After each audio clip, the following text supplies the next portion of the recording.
Welcome to பிரின்ஸ்லிஸ் kitchen. இன்னைக்கு நம்ம தக்காளி சாதம் எப்படி பண்ணுறதை பார்க்க போகிறோம். அதுக்கு முன்னாடி பிரின்ஸ்லிஸ் கிச்சனை சப்ஸ்கிரைப் பண்ணிக்கோங்க, பெல் ஐக்கானை ப்ரெஸ் பண்ணுங்க. இப்போ நம்ம ஒரு கடாயில் எண்ணெய் ஊற்றி தக்காளி சாதத்துக்கு தேவையான தாளிப்பு என்னன்னு பார்த்துடலாம். கடுகு பொரிஞ்சதுக்கு அப்புறமா சோம்பு, பட்டை, லவங்கம், கருவேப்பிலை சேர்த்து தாளிச்சுக்கோங்க.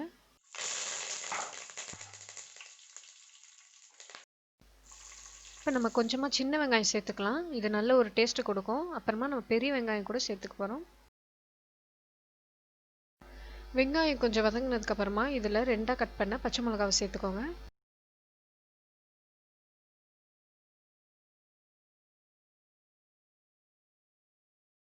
ஒரு ஸ்பூன் அளவுக்கு இஞ்சி பூண்டு பேஸ்ட்டு சேர்த்து நல்லா வதக்கிக்கோங்க.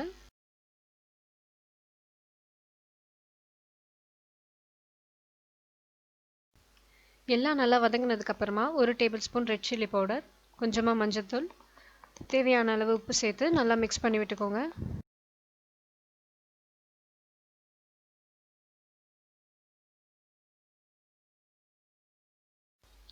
மசாலாவோடு சேர்ந்து வெங்காயம் நல்லா வதங்கினதுக்கு அப்புறமா இப்போ நம்ம தக்காளி சேர்த்துக்க போகிறோம்.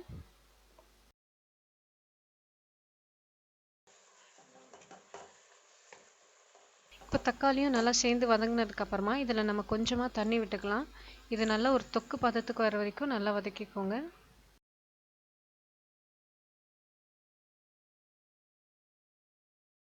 இப்போ இது இந்த மாதிரி ஒரு கிரேவி பதத்துக்கு வந்த உடனே நாம் வேக வச்சிருக்க அரிசியை இதில் சேர்த்து நல்லா மிக்ஸ் பண்ணிக்கோங்க.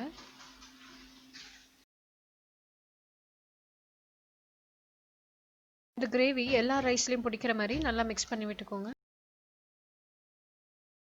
இப்போ நம்ம ஈஸியாக சிம்பிளாக டொமேட்டோ ரைஸ் பண்ணிட்டோம். டொமேட்டோ ரைஸ் ரெடி ஆயிடுச்சு. தேங்க்ஸ் ஃபார் வாட்சிங் பிரின்ஸ்லிஸ் கிச்சன்.